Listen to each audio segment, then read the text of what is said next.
Normally on this channel, my intro is some sort of claim and how I'm gonna back it up and I'm gonna be right. But today's a little more interesting. We're gonna go over my 5 most drafted on Underdog in the months of, because we've only done May and June really, my most drafted players in these last 2 months, and we're gonna expose me. Am I making good picks? Am I making bad picks? We're gonna talk about it right now. Let's roll that intro.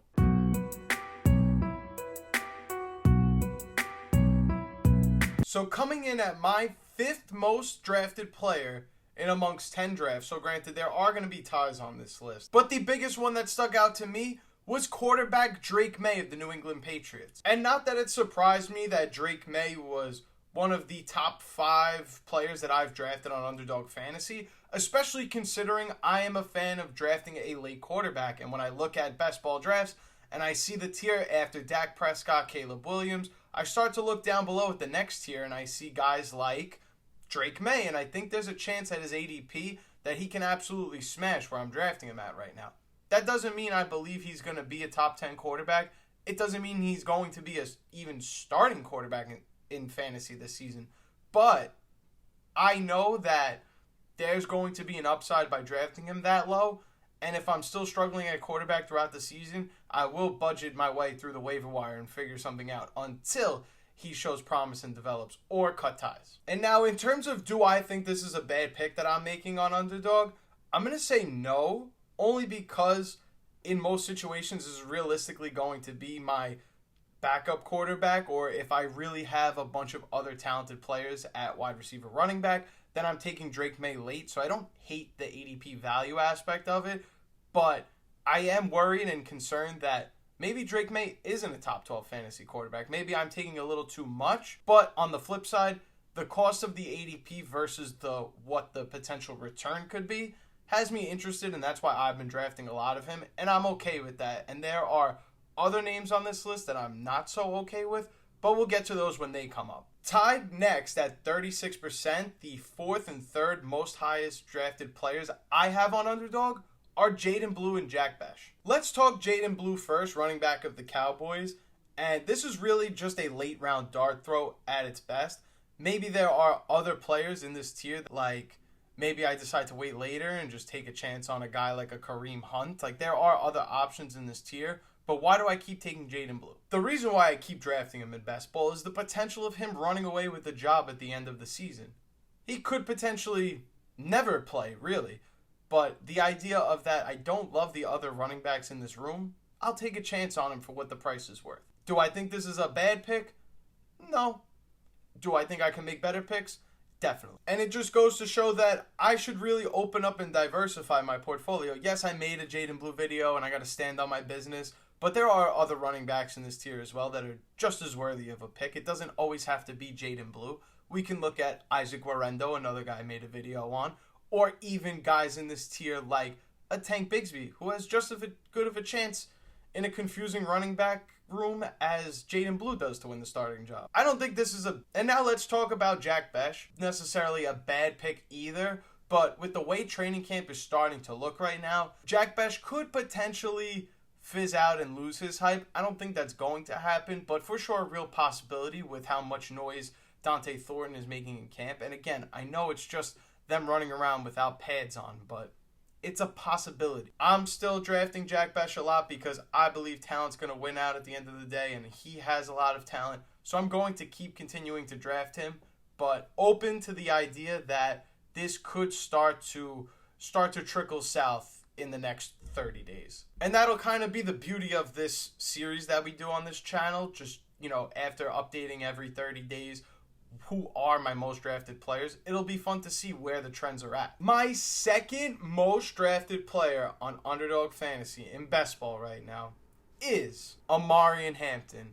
And when I look at that kind of breaks my heart, I'm not going to lie. In 45% of my leagues, I am stockpiling, putting all my assets into the basket of Omarion Hampton is going to win out the starting job and be the best running back by far and take the most snaps by far. But we just talked about how Najee Harris is going to make an impact in this offense, and I truly believe that. So why is it that I'm taking Omarion Hampton so much and at an alarming rate, I would say. And for me, I honestly think it's just how it ends up being that he kind of starts that next running back tier on best ball. Omarion Hampton goes right before guys like Chuba Hubbard, Joe Mixon. And it's not that I don't love Chuba Hubbard when I'm drafting in these leagues. It's not always a guarantee that Chuba Hubbard's even available all the time in these rankings.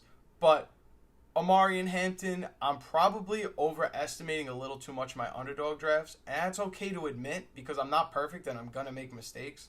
And that's why we're doing this video, to kind of just reflect and understand, like, where am I going wrong in these drafts and how could I make better drafts. I think sprinkling in the future a little more Chuba Hubbard, a little more Ken Walker, a little more Joe Mixon could be good for me. And now my most drafted player on Underdog so far in the last 2 months is Khalil Shakir, wide receiver of the Buffalo Bills. I don't think any of us believe that Khalil Shakir has top 15 or even close to top 20 wide receiver potential in fantasy. But what we do know is that Khalil Shakir plays in an offense where he's going to get a huge lump share of the targets, and he plays in a really good offense and fantasy-friendly offense at that. To me, where he's going at his ADP right now, I believe Khalil Shakir is just that perfect flex piece. Like, I know exactly what I'm going to get out of him. Kind of is giving off, like, I don't want to say Tyler Lockett, because at one point Tyler Lockett was elite in fantasy, but in terms of like a guy that I could just throw out and consistently get that production from him, I believe Khalil Shakir is that guy. And I believe he's going to continue to be that guy because he has the volume and he has the opportunities and he's in a great offense to do those things. For a guy that didn't really have amazing stats, only played 15 games, he was the wide receiver 37.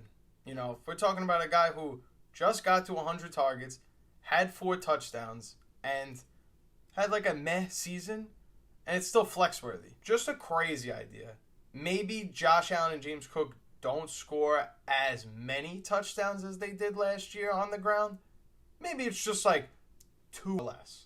And maybe one of those went to Khalil Shakir.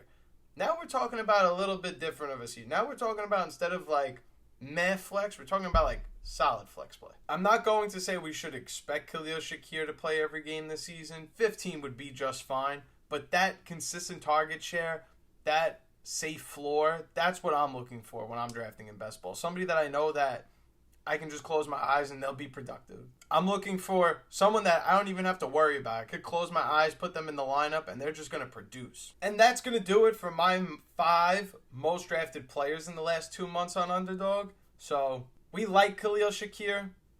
We don't love Omarion Hampton as much anymore as we used to. We like the ideas of taking chances on a Jack Bech and a Jaydon Blue. And we also like sprinkling in a little QB action. We get Drake Maye in there. And I could be better in a lot of these spots. But a lot of it's just opinionated. Me preferring a Jaydon Blue over the next guy, a Tank Bigsby. Or me preferring a little more Omarion Hampton over Joe Mixon. It's all a preference thing.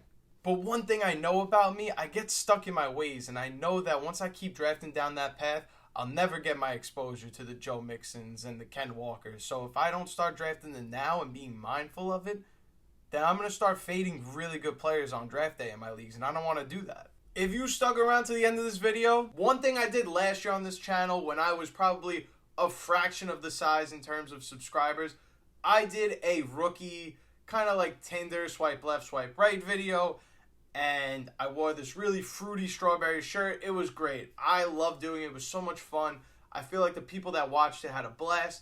And if you at home watching this video right now, because you stuck to the end, you have all the power, all the say in this.